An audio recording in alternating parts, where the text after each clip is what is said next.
జాగ్రత్తగా వినండి. ఏలయనగా మనకు శిశువు పుట్టెను, మనకు కుమారుడు అనుగ్రహింపబడను. యేసుతో పాటు మనకి ఏమేమి అనుగ్రహించబడ్డాయి వరుసగా చెప్తా. యేసయ్య సుగుణాల సంపన్నుడు. యేసుతో పాటు మనకి ఏం అనుగ్రహించబడ్డాయి? యేసుతో పాటు మనకు రక్షణ అనుగ్రహించబడింది. చూడండి, మత్తయి సువార్త మొదటి అధ్యాయము, మత్తయి సువార్త మొదటి అధ్యాయము 21వ వచనం చదువు. ఆమె యొక్క కుమారుని కనును తన ప్రజలను వారి పాపముల నుండి ఆయనే రక్షించును గనుక ఆయనకు యేసు అను పేరు పెట్టుదు అనెను. యేసు అనే మాటకు అర్థం రక్షకుడని. రక్షకుడు. యేసు అంటే రక్షకుడు. యేసుతో పాటు మనకి ఏమనుగ్రహించబడింది? యేసునందు, యేసును బట్టి అంటే రక్షణ అనుగ్రహించబడింది. దేని నుండి రక్షణ అంటే పాపముల నుండి రక్షణ. పాపముల నుండి రక్షణ ఏమిటండి? ఏమండి, అబద్ధాలు ఆడకుండా మీరు చెప్పండి. మన బజార్లో ఎవడైనా విపరీతంగా పాపం చేస్తా, దుర్మార్గంగా తిరుగుతా, విచ్చలవిడిగా బతుకుతా, బజారు మొత్తానికి ఒక రౌడీలాగా తయారై ఎవడికి మనశ్శాంతి లేకుండా చేస్తున్నాడు అనుకో, నువ్వు అబద్ధం ఆడకుండా నిజం చెప్పు. నువ్వేమంటావు వాడిని? అక్కడ నువ్వు కూడా చెప్పొచ్చు. నువ్వేమంటావు చెప్పు. వాడిని నువ్వేమంటావు? వీడింత పాపం చేస్తున్నాడు రా, వీడింత దుర్మార్గం చేస్తున్నాడు, ఖచ్చితంగా వాడి పాపం వాడి గొట్టిద్దిరా అంటావా అనవా? అబద్ధాలు ఆడకుండా చెప్పడం. ఇంత దుర్మార్గం చేస్తున్నాడు, ఇంత మిడివేలంగా ఊరేగుతున్నాడు, ఇది మంచిది కాదు.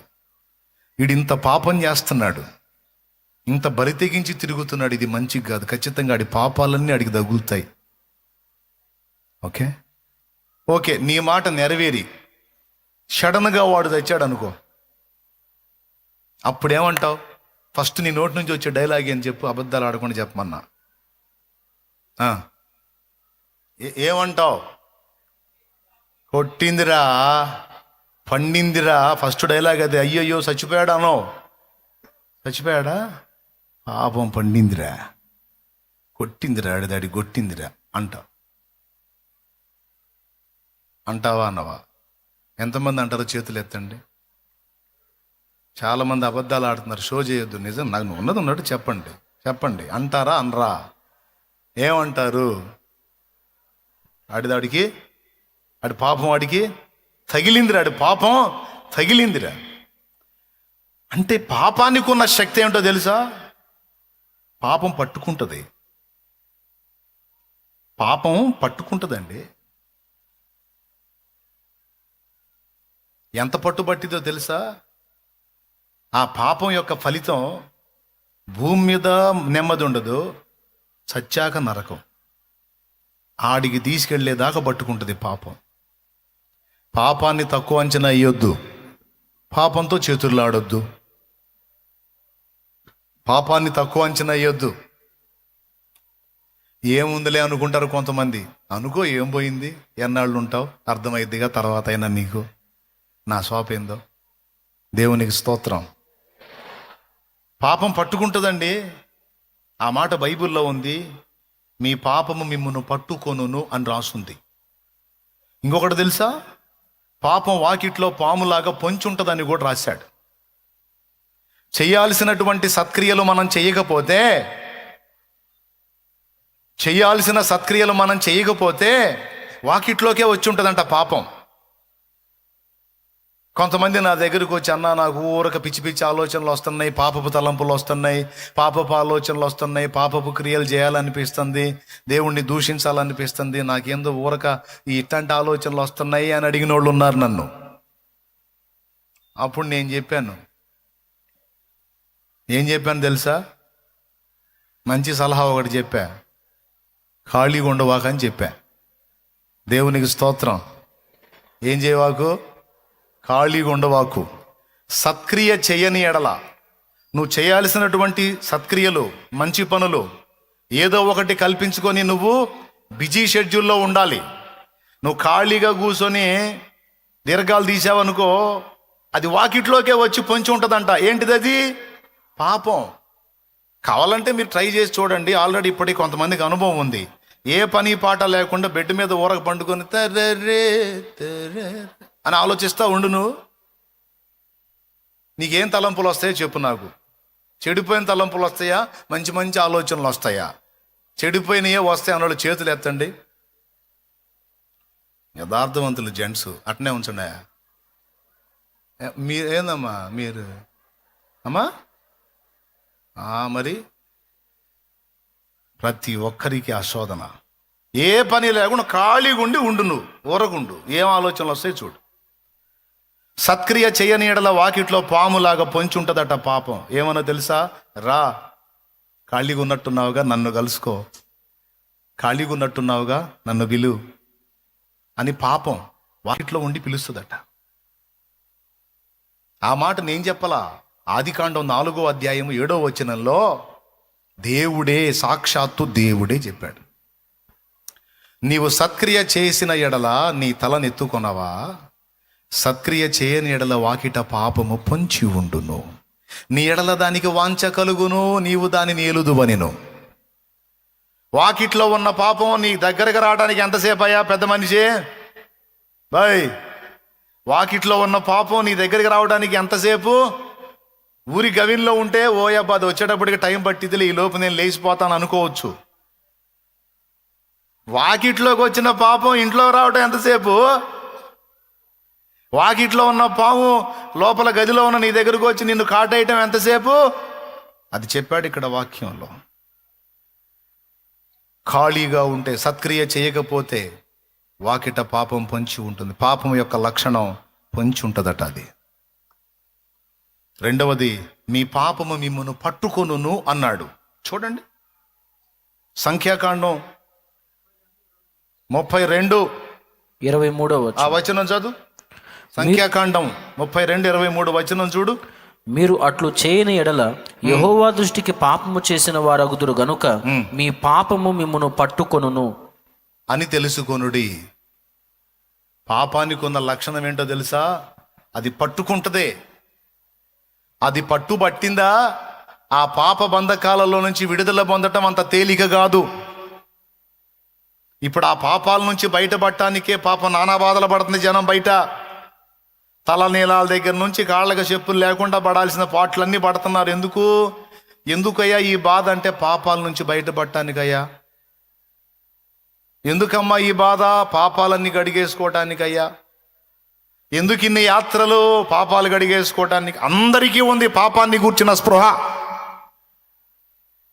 అందరి స్వాపాదే, ఈ పాపాల నుంచి పాపాలు వదిలించుకోవాలి, ఈ పాపాల నుంచి బయట. వదిలించుకోకపోతే ఏమైంది? బయట పడకపోతే ఏమైంది అంటే పట్టుకుంటాయి. మనం ఏమనుకుంటాం? నీళ్ళలో మునిగి నడిపడిపోయినాయి అనుకుంటాయి. అడిగిపోయేది. ఎర్రి పుచ్చకాయలో చేదే పోదు, కాకరకాయలో చేదే పోదు నీళ్ళలో ముంచి లేపితే. మనలో పాపం ఎట్టబోయిద్ది? పాపం పోవాలంటే ఒకే ఒక్క మందు ఉంది, అది యేసు రక్తము.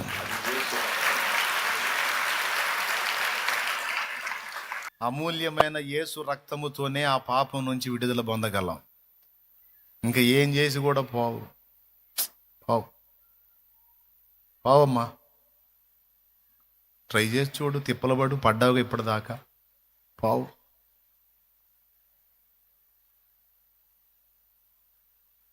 పావు నిజంగా పావు. ఇప్పుడు మేమేం కాదనలేదు అన్నట్టు చూస్తున్నారు. నిజంగానే పావు. మరి పోకపోతే ఏం జరిగిద్ది?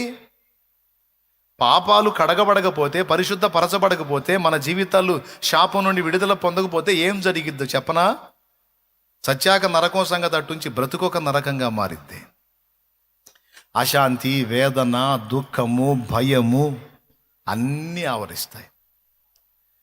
ఏనాడైతే 2002వ సంవత్సరం ఏప్రిల్ 17న నేను బాప్తిస్మం పొంది పాపాలన్నీ కడిగేసుకున్నానో, ఆ రోజు నుంచి ఈ రోజు దాకా ఇక దాన్ని గూర్చిన భయం లేదు నాకు. ఇక ఆ స్పర్శే లేదు. అంతకుముందు అమ్మో ఫలానా దగ్గరికి పోయేస్తే పాపాలు పోతుంటే ఆడికి పోయి ఇంటికి వస్తానా, పాపాలు పోయినాయి అన్న నిశ్చయిత ఉండదు. మళ్ళా డౌటు, మొత్తం పోయినాయో ఇంకా అసలు ఉండయో?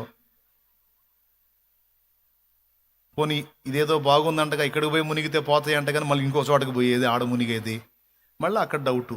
అక్కడ నుంచి ఇంటికి వచ్చినాక మొత్తం పోయినాయి ఇంకా అసలు ఏమన్నా ఉన్నాయేమో అని ఇక ఏదన్నా చూడు. పోయినాయి, నా పాపాలన్నీ కడగబడ్డాయి, నేను పరిశుద్ధుడినయ్యాను, పరిశుద్ధురాలయ్యాను అన్న నిశ్చయత మనకి మిగిలిన మార్గాల్లో లేదు. ఉంటే చెప్పు నాకు. లేదు. ఎంత షో చేసినా పైకి లోపల కొట్టుకుంటానే ఉంటుంది గుండె, పాపాన్ని గూర్చిన స్పృహ. ఎందుకంటే దాని పట్టు మన మీద పనిచేస్తా కనపడతానే ఉంటుంది, దాని ఎఫెక్టు. అవునండి, కొంతమంది రహస్యంగా కొన్ని తప్పులు చేస్తారు, రహస్యంగా చేస్తారు. సడన్గా వాళ్ళ జీవితంలో వాళ్ళకి ఏదో ఒకటి అయ్యిద్ది, వాళ్ళకు వాళ్ళ బిడ్డలకు ఏదో ఒకటి ఎఫెక్ట్ అయ్యిద్ది. వెంటనే వాళ్ళకి ఏం గుర్తొచ్చి తెలుసా? నా పాపమే నా బిడ్డకి తగిలింది, నా పాపమే నా కుటుంబానికి తగులుతుంది, నా పాపమే నా ఇంటికి శాపమైంది అనిపించిద్దా? అనిపించదా? అనుకుంటారా? అనుకోరా? అదే యేసు రక్తంలో కడగబడి మారు మనసు పొంది బాప్తిస్మం పొందు, ఆ డైలాగే ఉండదు నీకు. ఉండదా? ఆ డైలాగే ఉండదు ఇక నీకు.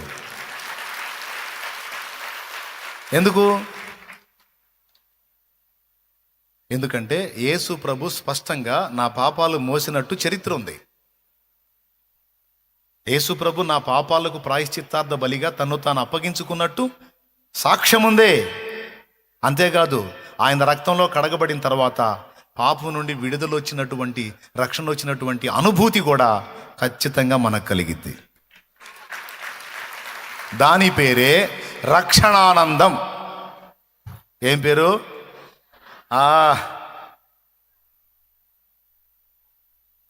ఎంతమందికి ఆ నిశ్చయిత ఉందండి? అన్నా, నేను బాప్తిస్మం పొందిన తర్వాత నాకు రెండు అర్థమైనాయి. నా పాపాలు పోయినాయి అనే సంగతి నా ఆత్మకు అర్థమైంది, అండ్ దాని విడుదల, రక్షణ ఆనందం కూడా నేను అనుభవిస్తున్నాను అన్నోళ్ళు చేతులు ఎత్తండి. అది ఎన్ని చేతులు లేచినాయో చూడండి. నేను 2 చేతులు ఎత్తి చెప్తాను. నా రక్షణ నిశ్చయం అండి, నా రక్షణ నిశ్చయం. పాపం యొక్క బలము మీద పాపం యొక్క బలము విరగొట్టబడింది. నా ప్రభు దాని నుంచి నన్ను రక్షించాడు. స్తోత్రం. ఎట్టబట్టుకుంటుందో అది లోతట్టు ప్రాంతాలకి ఇది కొట్టుకొస్తున్నాయి. పైన ఉన్న ఊళ్ళు ప్రజలు బతికారులే కానీ వాళ్ళ సామాన్లు అవన్నీ కొట్టుకుపోతుంది, నదిలో కొట్టుకుపోతున్నాయి. కొట్టుకుపోతుంటే అడవుల్లో నుంచి కలప దొంగలు కాదు, దొంగలు అంటే తెలుసా? మొద్దులు, టేకు మొద్దులు, అట్లాగా పైనుంచి ఆ అడవుల్లో నుంచి అవి కొట్టుకొస్తున్నాయి నదిలో. అలాగే ఆ పై వాళ్ళ సామాన్లు కొట్టుకొస్తున్నాయి నదిలో. నీ బోటోళ్ళు అందరూ ఒడ్డు నుండి పొడుగాడి గడకట్టెలు పెట్టుకొని దొరికినట్లు లాక్కుంటున్నారు, ఒడ్డుకి దొరికినట్లు లాక్కుంటున్నారు. ఒకడున్నాడు పాపం, వాడు పొద్దుగూకులు లాగినా పప్పు గుత్తులు కత్తిపేటలే వస్తున్నాయంట వాడికి. పప్పు గుత్తులు, కత్తిపేటలు, ఉల్లిపాయ పొట్లు ఇవే వస్తున్నాయంట ఎన్నిసార్లు లాగినా. వాడి సరైన సామాను ఒకటి కూడా రాలా. కొంతమందికి ఏమో టేక్ మొద్దులు దొరికినాయి లాక్కుంటున్నారు. ఏముంది, ఒక పెద్ద టేకు మొద్దు దొరికిందంటే 1000 రూపాయలే. ఒక్కొక్కడికి మంచి మంచి సామాన్లు దొరుకుతున్నాయి, లాక్కుంటున్నారు. వీడికేమో ఎన్న లాగు పాపం. ఉల్లిపాయ పొట్లు, కత్తిపేటలు, పప్పు గుత్తులన్నీ ఈ తక్కువ సరికే వస్తుంది. ఇప్పుడు అయితేనే ఉల్లిపాయ పొట్లు, కత్తిపేటలు, పప్పు గుత్తులు అయితే ఏమైందంట? ఊరకొచ్చే లాక్కో, ఊరకొచ్చేయగా నువ్వు డబ్బులు పెట్టి ఏమన్నా కొంటున్నావా, ఏమన్నా కష్టపడి సాధించావా? కొట్టుకొని వస్తూనే లాక్కో. వచ్చేనాటికి నీకు కూడా మంచిది ఏదో ఒకటి వచ్చిద్ది. వీడికి తపన ఆగల. అక్క ఇట్లా కాదని ఆ గడకట్ట పక్కకు పడేసి చొక్కా తీసేసి ఇక గెటప్ వేసాడు. ఇక ఈతగాడి గెటప్ వేసాడు. ఈతగాడు మనోడు ఏం ఫిక్స్ అయ్యాడంటే ఆ నదిలో ఈదాలని ఫిక్స్ అయ్యాడు. ఒడ్డునున్నోళ్ళు చెప్పారు, అరే ఎందుకురా, ఏదో వచ్చినే లాక్కోక ఎందుకురా, నది ఆవంతున బారుతా ఉంది, సాహసాలు ఎందుకురా అని అంటున్నారు. నీకేమరా మీరు అట్నే మాట్లాడతారు? వాడికేమో టేక్ వచ్చింది, నీకేమో సామాన్లు వచ్చినాయి, వీడికేమో ఇవి వచ్చినాయి, నాకేందిరా అయ్యి? కాదు నేను ఏదైనా దిగి మంచిదాన్ని పట్టుకొచ్చుకుంటానని ఫిక్స్ అయ్యి ఎదురు చూస్తూ ఉంటే ఒక నల్లటి మూట కొట్టుకుంటూ వస్తుందంట నదిలో నుంచి. నల్లటి మూట నడేట్లో కొట్టుకు వస్తుంది. వీడికి ఇంకా ఆశ కలిగింది, ఈ మూట పట్టుకొచ్చుకున్నానంటే ఈ దెబ్బతో ఇక నా కష్టాలన్నీ పోతాయి రాబాయ్ అని ఫిక్స్ అయ్యాడు. అల్లంత దూరంలో ఆ మూట కొట్టుకుంటూ వస్తుండగా ఈడు ఇక ఇక్కడ దూకి వెళ్ళాడు. ఇక దాని దగ్గరికి వెళ్ళాడు, అది వస్తూ ఉంది. పొయ్యి ఆ మూట మీద అలా చెయ్యేశాడు అంతే. ఆ మూట ఇటు తిరిగి ఇండు పట్టుకుంది. ఎందుకంటే అది మూట కాదు, బతికున్న ఎలుగుబంటి. అది బతికున్న ఎలుగుబంటి. దానికి ఏ ఆధారం దొరక్క 4 కాళ్ళు అట్లా నీళ్ళల్లో వేసి అది మాత్రం ఎందాకని ఇది సాలిపోయి ఊపిరి బిగపెట్టి అట్ట వండుకొని వస్తుంది. అది ఈ 4 కాళ్ళు నీళ్ళల్లో వేస్తే దాని వీపు కనపడుతుంది బయటికి. ఆ వెంట్రుకల్లో వీపు ఉంటుంది కదా. వీడేమో నల్ల మూట అనుకున్నాడు. నల్ల మూట కాదు, ఒరిజినల్ బతికున్న ఎలుగుబంటి. వీడెప్పుడైతే దాని మీద చేయేసాడో దాని ప్రాణం లేసి వచ్చింది. అమ్మ ఏదో చెట్టు తగిలిందిరా, నాకు ఏదో కొమ్మ తగిలిందా, టపామని లేచి ఇడి తిరిగి ఇండి గట్టిగా పట్టుకుని. ఇక ఎలుగుబంటి పట్టు అంటే మామూలు పట్ట. ఇక వీడు గజ ఈతగాడైనా ఇక వాడొల్ల కాదుగా. కాళ్ళు ఆడిద్దామంటే కాళ్ళు పట్టేసింది, చేతులు ఆడిద్దామంటే చేతులు పట్టేసింది. మునుగుతున్నాడు లెగుతున్నాడు, అది మునుగుతుంది లెగుస్తుంది. ఒడ్డునున్నోళ్ళు మొత్తుకుంటున్నారు, ఒరేయ్ ఏందిరా అది అంత బరువైందైతే వదిలేయాలి అంటున్నారు వీళ్ళు. వాళ్ళేమనుకుంటున్నారంటే బరువు అయినట్టుంది, లాక్కొని పోతున్నాడు దాన్ని, వదిలేరా ఇంకొకటి దొరికిద్ది వదిలేరా అంటున్నారు. వాడు 2 చేతులు చూపించాడు నీళ్లలో. నేనెప్పుడో వదిలే. మరేమైంది? ఇప్పుడు అదే పట్టుకుంది. మీరు నవ్వుతున్నారు కానీ విషయం భయంకరమైంది. మిమ్మల్ని పట్టుకుంటే ఎట్లుంటుంది ఎలుగుబంటి అంటే? జస్ట్ పోయి చెయ్యేసిన దాకే మన పని. ఏదైనా తాగుడైనా, వ్యభిచారమైనా, ఏదైనా అక్రమ సంబంధమైనా తగిలించుకునేంత వరకే మన పని. టచ్ చేసిన తర్వాత ఇక మన పనే ఉంటుంది, ఇక అదే చూసుకుంటుంది. తాగుడైనా ఏ పాపమైనా సరే, అది స్త్రీలైనా పురుషులైనా, జస్ట్ హ్యాండ్ వేసి చేసిన దాకే మన పని అంతే. ఇటు తిరిగి ఇక మనల్ని పట్టుకుంటుంది. పాపం మంచి లవ్ దానికి మన మీద. మరి ఇప్పుడు దాని పట్టు నుంచి ఎట్లా పోయాడు. పాపం ప్రతి మనిషిని అట్ట పట్టుకోనుంది, ఒక్కొక్కడిని అట్ట పట్టుకోనుంది, ఒక్కొక్క ఆమెను అట్ట పట్టుకోనుంది పాపం.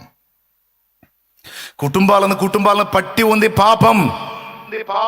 ఒక ఎలుగుబంటిలాగా, ఒక క్రూర మృగంలాగా పట్టింది.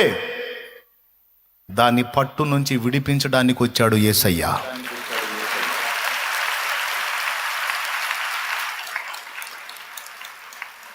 యేసు ప్రభు వచ్చాడని పండగ చేసుకుంటున్న సోదరులారా, వచ్చి ఏం తెచ్చాడో అది పొందారా? ఏం అనుగ్రహించాడో దాన్ని సొంతం చేసుకున్నారా? రక్షణ తీసుకొని వచ్చాడు. యేసుని స్వీకరిస్తే యేసు అనుగ్రహించే రక్షణ కూడా దొరుకుతుంది. పాపము నుండి విడుదల దొరుకుతుంది. మనసుకి శాంతి లభిస్తుంది. ఆత్మకు రక్షణ నిశ్చయత దొరుకుతుంది. దేహానికి స్వస్థత లభిస్తుంది. హృదయంలో సమాధానం లభిస్తుంది. జీవితానికి విలువ దొరుకుతుంది. బ్రతుకుకు ఒక గమ్యం దొరుకుతుంది. నడవటానికి సరైన మార్గం దొరుకుతుంది. యేసుక్రీస్తు ద్వారా, యేసుక్రీస్తు నందు ఎన్ని అనుగ్రహించబడ్డాయో తెలుసా? యేసుక్రీస్తుని జీవితాల్లోకి స్వాగతించకుండా పాపంలోనే ఉండి ఎన్ని క్రిస్మస్లు చేస్తే ఆయనకి సంతోషం చెప్పు. యేసు ప్రభువా, ఈరోజు నువ్వు పుట్టినరోజు అంటగా, అందుకని నేను నీ చర్చికి వచ్చాను ప్రభువా అని నువ్వు అంటే ఆయన ఏమంటాడు తెలుసా? అమ్మా, నేను ఎందుకు వచ్చానో నీకు తెలుసరా అంటాడు. నేను ఎందుకు వచ్చానో నీకు తెలుసా అమ్మా? నా పుట్టినరోజు అని వచ్చావా? నా బర్త్డే అని వచ్చావా? నేను ఎందుకు వచ్చానో తెలుసా? ఎవరి కోసం వచ్చానో తెలుసా? నీ కోసమే వచ్చానమ్మా. నీ పాపాన్ని మోయటానికే వచ్చానమ్మా. నీకు బదులు నీ స్థానంలో చనిపోయి తిరిగి లేవడానికి వచ్చానమ్మా. నేను నీకోసమే వచ్చాను. నీ దెబ్బలు తినడానికి వచ్చాను. నీ కర్మలు మోయటానికి వచ్చాను. నీ పంచమహాపాతకాలు నా మీద వేసుకుని అనుభవించడానికి వచ్చాను. నేను ఎందుకు వచ్చానో తెలుసా? నీకోసమే.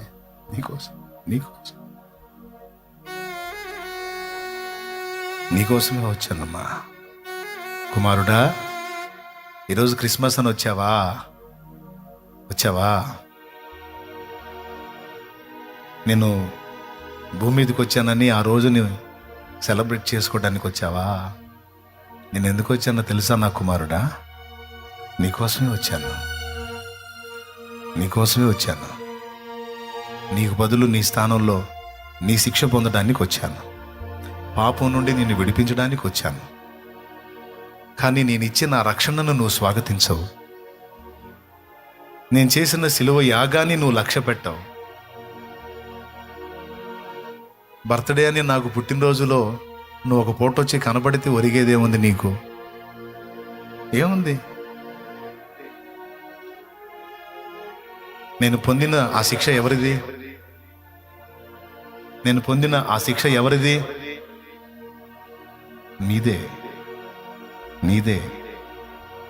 నీదే.